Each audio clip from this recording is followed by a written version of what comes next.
Duck takes charge. Do you know what? Asked Percy. What? Grunted Gordon.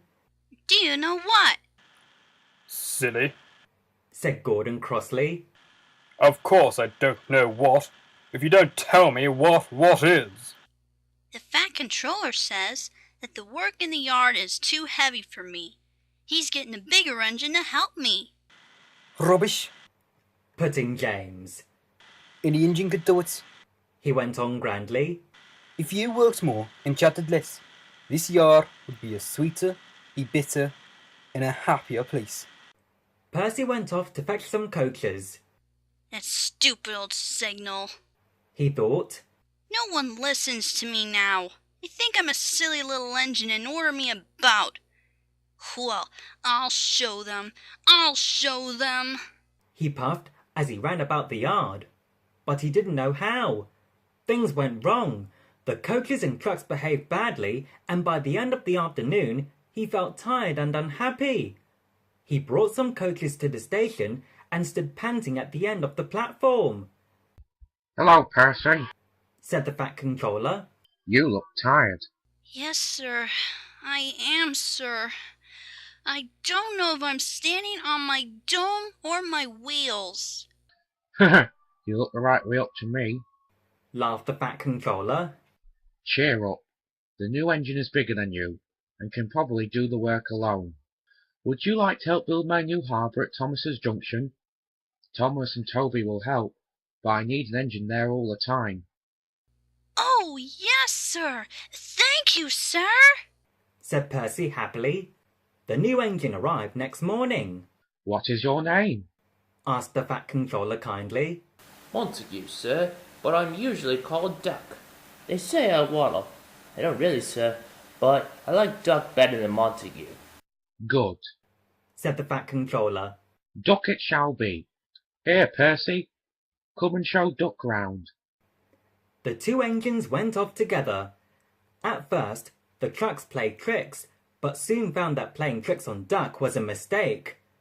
The coaches behaved well, though James, Gordon and Henry did not. They watched Duck quietly doing his work. He seems a simple sort of engine. They whispered. We'll have some fun. Quack! Quack! They wheezed as they passed him. Percy was cross, but Duck took no notice. They'll get tired of it soon. He said. Presently, the three engines began to order Duck about. Duck stopped.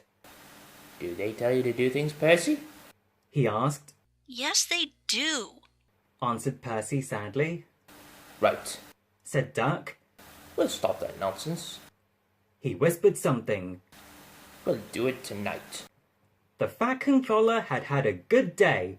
There had been no grumbling passengers, all the trains had run on time, and Duck had worked well in the yard. The Fat Controller was looking forward to hot buttered toast for tea at home. He had just left the office when he heard an extraordinary noise. Bother! He said, and hurried to the yard. Henry, Gordon and James were wheezing and snorting furiously, while Duck and Percy calmly sat on the points outside the shed, refusing to let the engines in. Stop that noise! He bellowed. Now, Gordon, They won't let us in. Hissed the big engine crossly. Duck, explain this behaviour. Beg pardon, sir, but I am a Great Western engine. We Great Western engines do our work without fuss, but we are not ordered about by other engines. You, sir, are our controller. We will move, of course, if you order us, but, begging your pardon, sir, Percy and I will be glad that you inform these, engines that we only take orders from you. The three big engines hissed angrily. Silence! Snapped the Fat Controller. Percy and Duck, I am pleased with your work today, but not with your behaviour tonight. You have caused a disturbance. Gordon, Henry and James sniggered. They stopped suddenly when the Fat Controller turned on them. As for you, He thundered. you've been worse.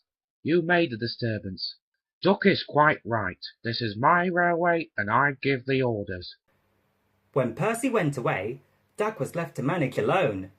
He did so easily.